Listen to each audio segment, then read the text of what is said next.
Hello guys, নমস্কাৰ and welcome back to our channel Logical Experiment। আৰু গাইছ আপোনালোকে নিশ্চয় গমে পাইছে যে আমি কি কৰিবলৈ ওলাইছো। হলেও গাইছ মই আপোনালোকক এটি কথা কৈ দিওঁ যে আমাৰ যেটো বায়ুমণ্ডল আছে এই বায়ুমণ্ডলত বহুত পাতল গ্যাস আছে। এই পাতল গ্যাসবোৰৰ ভিতৰত আটাইতকৈ পাতল গ্যাসবোৰৰ ভিতৰত অন্যতম এটি গ্যাস হৈছে হাইড্ৰোজেন গ্যাস। আৰু গাইছ আমি এই হাইড্ৰোজেন গ্যাসই আমি আজি ঘৰতে বনাবলৈ চেষ্টা কৰিম।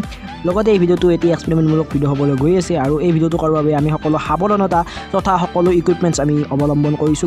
গতিকে আমি বেছি দেৰি নকৰি আজিৰ ভিডিওটো আৰম্ভ কৰোঁ। গাইছ আমি গোটেইখিনি সেফটি লৈ লৈছো, হাতত পিন্ধি লৈছো গ্লাভছ, লগতে লৈ লৈছো এই কেবিধ বস্তু। তো গাইছ বস্তু কেবিধ কৈ দিছো, এইটো হৈছে আমাৰ এতিয়া কাঁচৰ বটল। এয়া গাইছ আমি এতিয়া কাঁচৰ বটল লৈ লৈছো। লগতে আমি এয়া দেখা পাইছে সিলভাৰ ফইল আমি লৈ লৈছো। এই সিলভাৰ ফইলেৰে আমি এটা ভিডিও বনাইছিলো, প্ৰিভিয়াছ ভিডিও আপোনালোকে যদি চোৱা নাই ডেছক্ৰিপশ্যনত লিংক থাকিব, চাব পাৰে। লগতে আমি কেইটামান এনেকুৱা ধৰণৰ সাধাৰণ বেলুন লৈ লৈছো, দেখা পাইছে এয়া আমাৰ কিছুমান বেলুন, সাধাৰণ বেলুন। এই বেলুন লৈ লৈছো। লগতে আমি লৈ লৈছো এই মেইন বস্তু যিটোক আমি সোডিয়াম হাইড্ৰক্সাইড বুলি কওঁ। সোডিয়াম হাইড্ৰক্সাইড বুলি কয় বহুতে, আৰু কাষ্টিক সোডা বা দাহক সোডা বুলি এই বস্তুটোক কয়। তো গাইছ দেখা পাইছে আমি সকলোবোৰ ইকুইপমেণ্টছ লৈ লৈছোঁ। লগতে আৰু এবিধ বস্তু লৈ লৈছোঁ, এয়া হৈছে জেনেৰেল পানী। এয়া গাইছ দেখা পাইছে এয়া হৈছে পানী, এয়া বটলত পানী লৈ লৈছোঁ। তো গাইছ সকলোবোৰ ইকুইপমেণ্টছ যা যোগাৰ হৈ গৈছে। তো গাইছ বলক আমি আজিৰ ভিডিঅ'টো আৰম্ভ কৰোঁ। আমি আচলতে এনেকুৱা ধৰণৰ ভিডিঅ' সদায় বনাই থাকোঁ।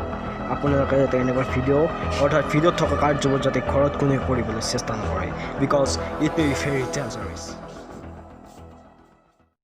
আৰু গাইছ এতিয়া আমি মেইন এই যিখিনি আছে এয়া চাব পাৰে, এয়া আছে সোডিয়াম হাইড্ৰক্সাইড NaOH। এই বস্তুখিনিক আমি এই কাগজখনৰ প্ৰথমতে বাকি ল'ম, যিহেতু আমি ডাইৰেক্ট ইয়াত ঢালিব নোৱাৰোঁ।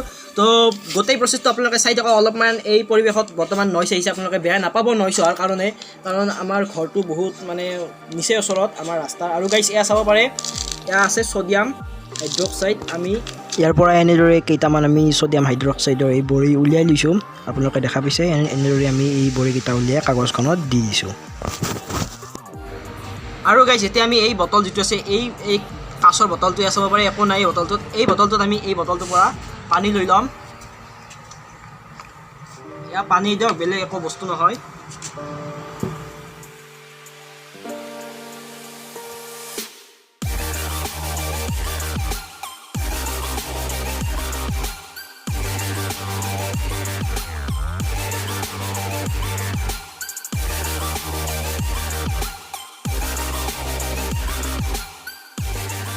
প্ৰথমতে গাইছ আমি এই যিখিনি আমাৰ সোডিয়াম হাইড্ৰক্সাইড আছিল এইখিনি ধুনীয়াকৈ এনেদৰে আমি ইয়াৰ ভিতৰত পানীত দি দিম।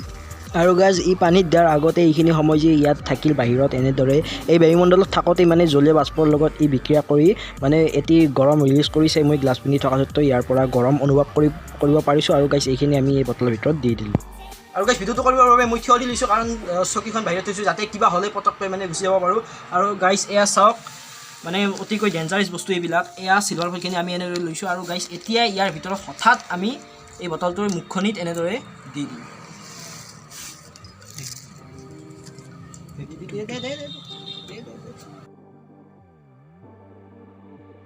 এইটো অতি ডেঞ্জাৰাছ। আৰু আপোনালোকক কৈছোঁ প্লিজ যাতে এনেকুৱা ধৰণৰ কোনো কাৰ্য যাতে ঘৰত কৰিবলৈ চেষ্টা নকৰে, কাৰণ আমি ইয়াত ফুল ছেফটি লৈছোঁ। আমাৰ ওচৰত বহুতো সা সঁজুলি আছে, আমি ইকুইপমেণ্টবিলাক নেদেখাওঁ বিশেষ কাৰণ এটিৰ কাৰণে।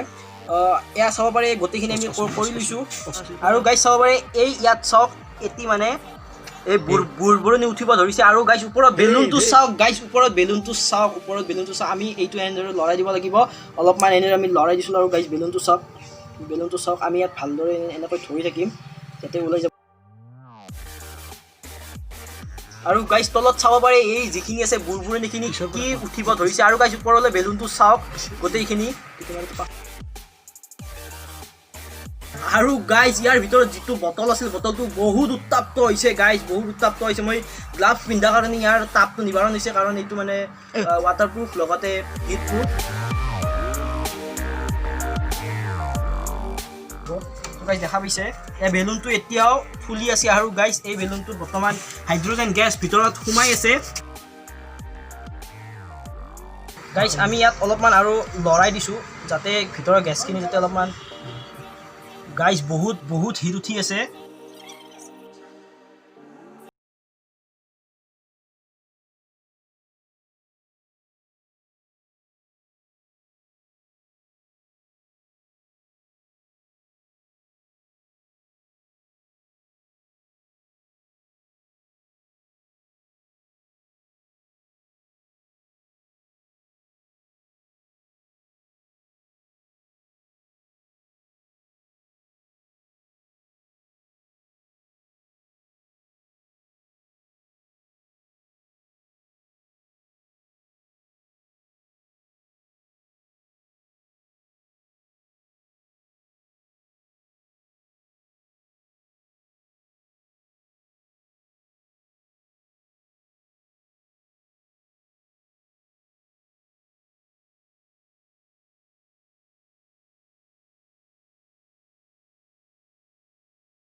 তো ধুনীয়াকৈ মুক্ত আকাশত মানে উৰুৱাবলৈ লৈ যাম ধুনীয়া এটি এনজয়মেণ্ট হ'ব তো গাইজ বলক আমি বাহিৰলৈ ওলাই যাওঁ আৰু এই বেলুন দুটা সুকলমভাৱে উৰাওঁ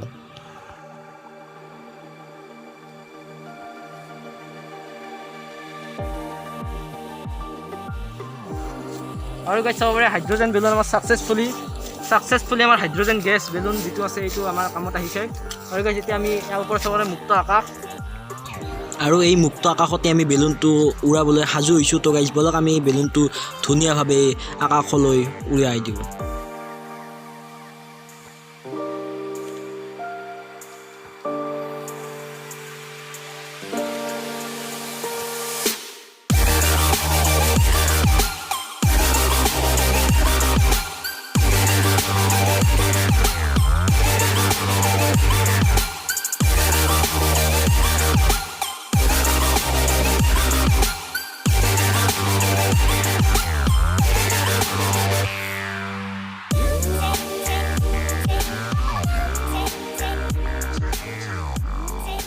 আৰু গাইজ চাওক আমি খালী চকুৰেতো দেখা পাইছোঁ কিন্তু আপোনালোকে কেমেৰা ধৰিব পাৰিছে নে নাই নাজানো বৰ্তমানলৈ মই ধৰিব পৰা নাই কাৰণ ৰ'দ দি আছে বহুখিনি আৰু গাইজ বাপৰে মই চাৰ্কুল কৰি দিছোঁ বাৰু ইয়াতে আনটাচ কৰি এনেকৈ দি দিছোঁ কিমানখিনি দূৰ পাইছে আৰু গাইজ চাওক এবাৰ মানে আমি এই বেলুনটো মানে চিলাৰ নিচিনা উৰুৱাব খুজিছিলোঁ মানে সূতা লগাই কিন্তু নুৰে মানে হঠাৎ মানে এই সূতাডালত লাগি মানে বেলুনটো নামি আহে বাৰু যিয়ে নহওক আমি মানে এইটো আকৌ এবাৰ আগৰ নিচিনাকৈ উৰাবলৈ চেষ্টা কৰিম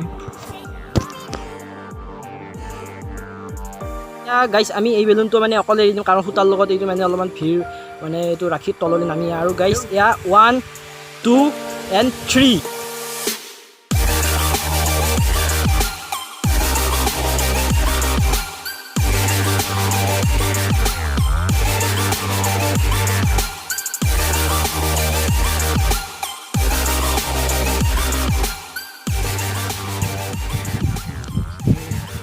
চাওক গাইজ বেলুনটো কি ধুনীয়াকৈ উৰি উৰি গৈ আছে ক'ত লেণ্ড কৰে কোনো পাত্তা নাই বৰ্তমানলৈকে তো গাইজ দেখা পাই আছে অ' মাই গড গাইজ চাওক বেলুনটো কিমান দূৰলৈ গুচি গ'ল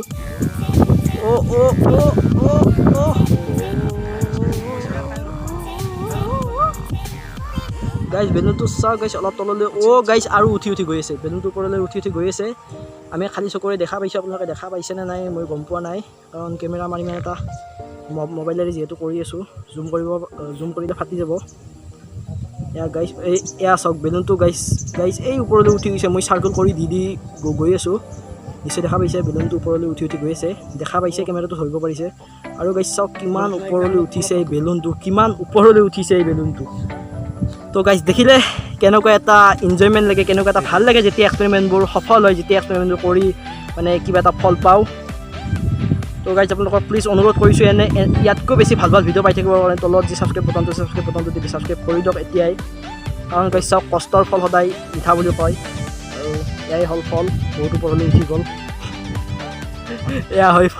এয়াই হ'ল ফল বহুত ওপৰলৈ উঠি গ'ল দেখিলে কেনেকুৱা ধৰণৰ আমি কি কৰিলোঁ কি এনজয় কৰিলোঁ কি বস্তু আমি কি বস্তুৰ ফেচ হ'ব লগা আহিছিল কি বস্তুৰ সন্মুখীন হ'ব লগা নিশ্চয় দেখা পাইছে আৰু গাইজ আমি গ্লাভছ এতিয়ালৈকে পিন্ধি আছোঁ আৰু এতিয়া গৈ চাবোনেৰে হাতখন ভালকৈ ধুম তাৰপিছত আৰু বাকী আমাৰ ইকুইপমেণ্টছবোৰ ভালদৰে চব ঠিক লগাম তো গাইজ দেখা পাইছে কেনেকুৱা ধৰণে আমি এক্সপেৰিমেণ্ট কৰোঁ তো গাইজ এইটোতো এটি সৰু এক্সপেৰিমেণ্ট কাৰণ ইয়াতকৈ আৰু ডাঙৰ এক্সপেৰিমেণ্ট কৰিবলৈ আমি গৈ আছোঁ আমাৰ প্লেন বহুতো আছে তো গাইজ আপোনালোকে যাতে আমাৰ এই চেনেলটো ছাবস্ক্ৰাইব কৰি দিয়ে এতিয়াই যাতে আমাৰ এই যিটো ফেমিলি আছে ফেমিলিৰ মেম্বাৰ হৈ যাওক আৰু গাইজ লগতে যদি ভিডিঅ'টো ভাল লাগিছে প্লিজ তলত এটি লাইক কৰি দিব আৰু যিমান পাৰে ইমান শ্বেয়াৰ কৰি দিব তো গাইজ আজিলৈ এইখিনি আহিছোঁ আকৌ এটি নতুন ভিডিঅ'ত কিন্তু তাৰ আগতে অলপমান কিবাকিবি এনে ব্লুপাৰ্ছ অলপমান আছে চাই লওক তেনেহ'লে আজিলৈ ইয়াতে ৰাখি জয় আই জয় অসম শিকিলে নিশ্চয় তলৰ কমেণ্ট বক্সত জনাব আছে ক'ৰবাত আমি খালী চকুৰে নাই এতিয়া চকুৰে ছাপোৰ্ট নকৰা হৈ গ'ল এতিয়া চকুৰে মেঘৰ দিবাগে ছাপোৰ্ট কৰিছে না গাইজ মেঘৰো কিমান ওপৰলৈ গৈ আছে বেলুনটো বহুত গুচি গ'ল বহুতখিনি হৈ গ'ল এণ্টাৰটেইনমেণ্ট বহুতখিনি এনে বকিতো লাভ নাই গতিকে ভিডিঅ' ক্লিপটো অলপ লম্বা হ'ল